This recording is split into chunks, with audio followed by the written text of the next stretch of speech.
Let's chat about what the F&O indicators this morning as well are suggesting on whether or not we are going to continue to build above 5,400 in trade today as well. Navneet is here for that. Navneet, morning.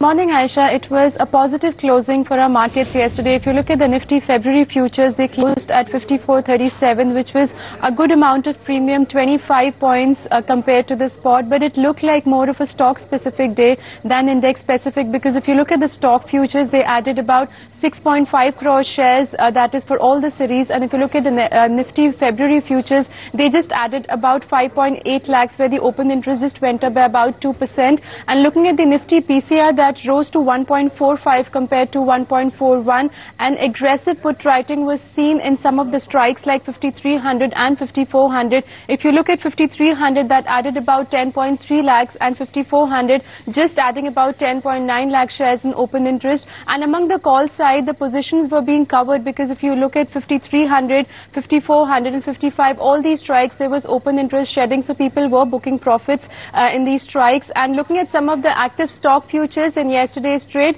among the Nifty gainers, it was Reliance Power and BPCL which saw fresh long positions in yesterday's trade, followed by Dhanalakshmi Bank. The stock was up by about 17% yesterday, and the open interest too rose significantly by almost 46%. So aggressive buying was seen there in the future space for Dhanalakshmi. And Jubilant Foodwork was also up in trade, so fresh long positions there as well. SR Oil would be coming out with its numbers today, so the stock was up in yesterday's trade ahead of its numbers. Fresh long seen there as well. And Adani Enterprises, which came out with its numbers, disappointed the street. The stock was down by over 4%. And the open interest too rose by 8%. So fresh short positions were seen at Adani Enterprises. And if you look at the participation in yesterday's trade, decent amount of turnover was clocked in the F&O space. We recorded turnover of around 1.2 lakh crore.